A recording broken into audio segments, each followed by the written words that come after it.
welcome to week 6 in the NFL. I can't believe that it is already week 6. Can you, Cole? Time flies, I'll tell you that. And already we are pretty much past the drama of week 3 and week 4, if you want to call it that. We've heard nothing so far about Ray Rice or Adrian Peterson the past 2 weeks. I was in the news today, actually. His case was decided today. Okay. So I think that they said his case is going to be December 1st, I think it was. Okay. Correct.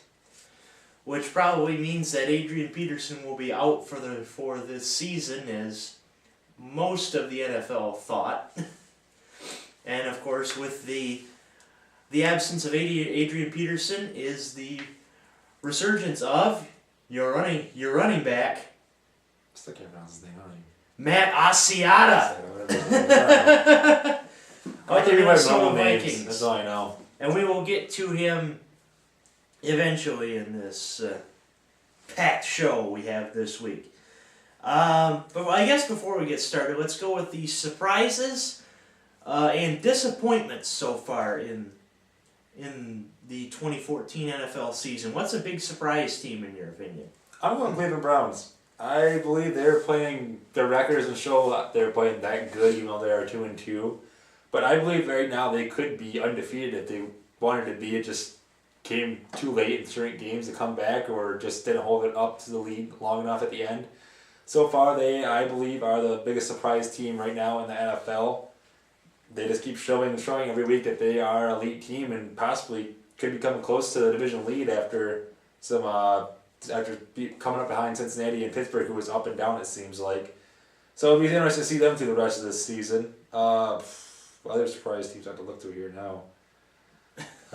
Go ahead if you want to go ahead. I would also have to go with the Cleveland Browns because I was not thinking 3-2 was going to happen at this point in the year. 2-2, right? 2-2. Yeah, 2-2. Yeah, that's right. Lions are 3-2. Sorry, 2-2 was going to happen. I was thinking more like 1-3 or 0-4 right now, but they've definitely proven to be, like I've said the past few weeks, the most interesting team in the NFL. Stay in the dog pound, my friends. If I had to say another surprise team this year too, I'd have to go with the Dallas Cowboys. Now I see that. Cowboys looking very good so far. Only right now 4-1, I believe, on the season, and looking very, very good after their horrible week 1. But ever since then, their offensive line, which I believe is the best offensive line in the NFL right now, and they did a great job picking that group out through the last couple of drafts. They got someone to protect Tony Romo and also protect Murray in the backfield. And now these guys are just rolling, it seems like. And this week they do have an interesting game that will test that offensive line. But as of right now, I'd say my other surprise team is the Dallas Cowboys. Who would have thought the Cowboys would be 4-1? Yeah, probably one of the best offenses in the NFL, but one of the worst defenses in the NFL, if based on paper.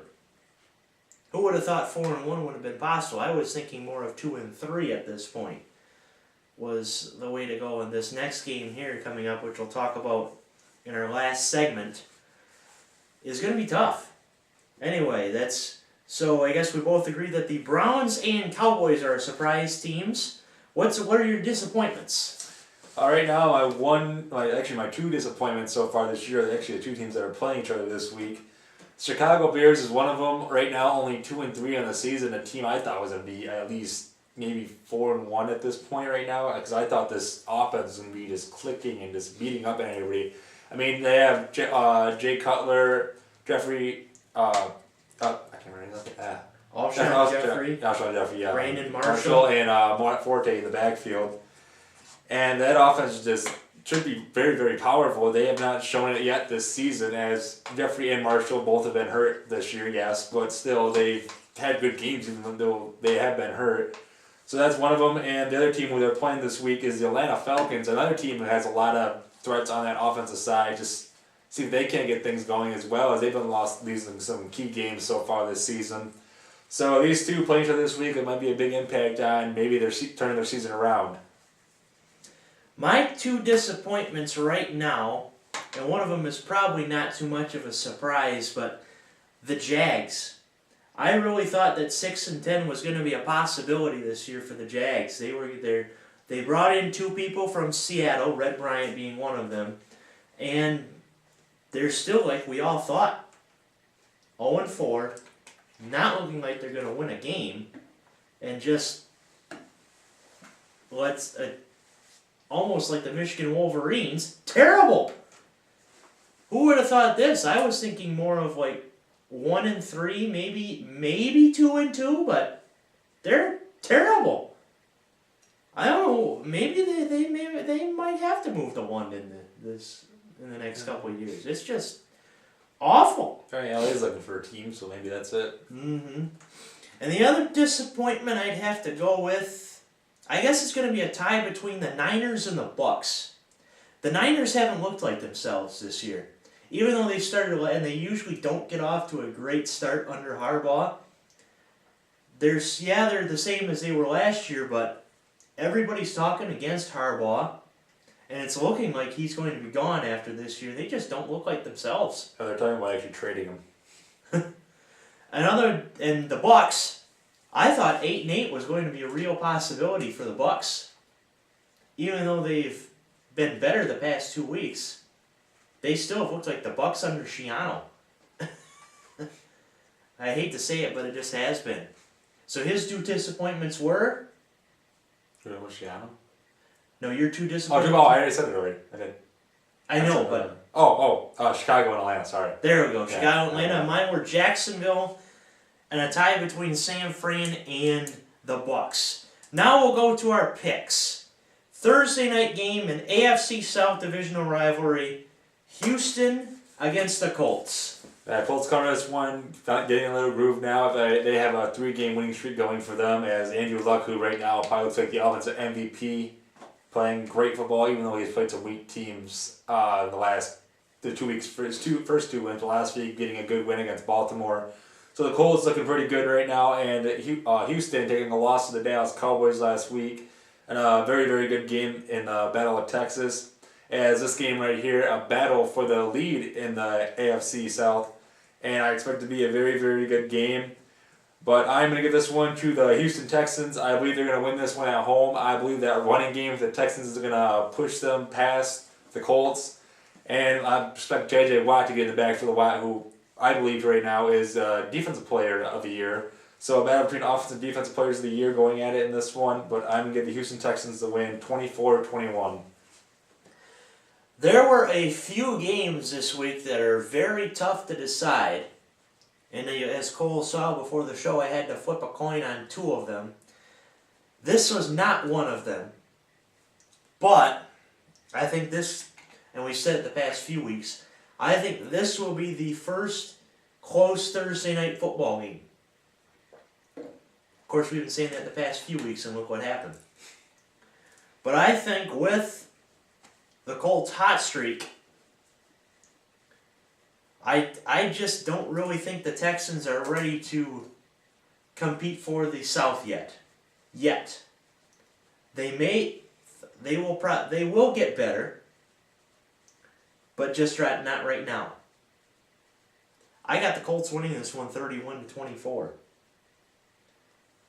Because remember last year, the Texans were on their way to winning this game, and Kubiak suffered a warning stroke, and the team just fell apart. That's last year, though. True. But I just have a feeling that this is going to be the game where the Colts just take over.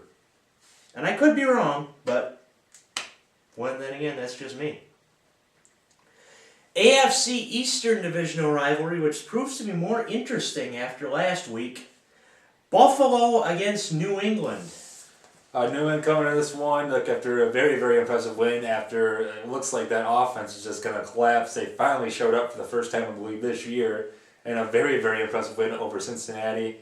And that defense as well looking very, very well in that one. And then Buffalo last week of impressive win over the Detroit Lions. Buffalo looking better, but again, they kind of did take on an offense that was weakened off the Lions after Calvin Johnson was hurt. But still got to give credit to the Buffalo Bills. They stopped that Detroit offense and kept them under control and were able to win the game on a field goal at the end of the game. Jim Schwartz, I hate you. But anyways, going back to this game here. New England, I'm going to take in this one. I think New England, now that they got things clicking after last week, it's going to continue clicking for the rest of the season. New England's going to be a hard team to beat, I believe, for a while now. And New England is going to beat the Buffalo Bills in the AFC East matchup, 28-17. I got to personally thank Aaron Rodgers for the quote I'm about to say. And I've said it on this show probably more than once. If you're a Patriots fan right now, and I knew this after the Kansas City game, RELAX, relax. Sure, you got dominated by Kansas City, but look what you did against Cincinnati. Look at Bill Belichick saying, "We're on to Cincinnati." But what about no? We're on to Cincinnati, and guess what? They beat them, and they're gonna beat up the Bills this week at Ralph Wilson Stadium. The Bills made a very, I wouldn't say that, but the non-classy move last week after Dan Carpenter hit a field goal to beat Detroit. They lifted Schwartz up onto the field. I don't like that.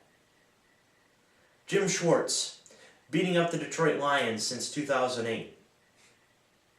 New England 28, Buffalo 10. Cincinnati, and a battle of animals that you won't see that often. Bengals-Panthers. Panthers coming to this one, trying to seem like they're having an up and down period right now with their team as they look good at the beginning, but kind of slowing down a little bit now as Cam Newton looking better, but at the same time somewhat worried about his ankle and his ribs. So it'll be interesting to keep an eye on that continuing through these weeks. But Carolina so far looking like a pretty good team. And then you have the Cincinnati Bengals who got beat up last week against the New England Patriots, which really shocked me that they got beat up that bad in that game, but with the offense they had and the defense they were supposed to have. But New England came to play, and apparently Cincinnati didn't. And more bad news for Cincinnati today as A.J. Greene was carted off the field after practice. So that's an interesting thing for the Bengals. So in this one, with A.J. Greene being out, I think it's going to be an interesting game here more.